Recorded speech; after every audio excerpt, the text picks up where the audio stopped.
Assalamu Walaikum. Hello friends, how are you? Welcome back to my new video. In this video, I am going to show you how to remove image watermark only from last page in Microsoft Word. Let's get started. Firstly, we have to open a Word document and take some page with watermark.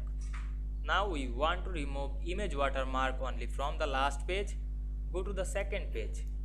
Then go to Layout menu, click Breaks drop down menu. Choose Continuous. Then go to the third page. Click Breaks drop down menu, choose Continuous.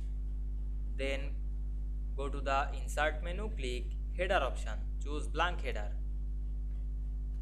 Then click Link to Previous. Then go back the second page and click Link to Previous. Then go to the third page or last page, watermark picture, and click it, then delete. Then close header and footer. Then we can see we remove the image watermark only from last page very easily. I hope you enjoyed the video. Please like, comment, share and subscribe my channel. Thanks for watching.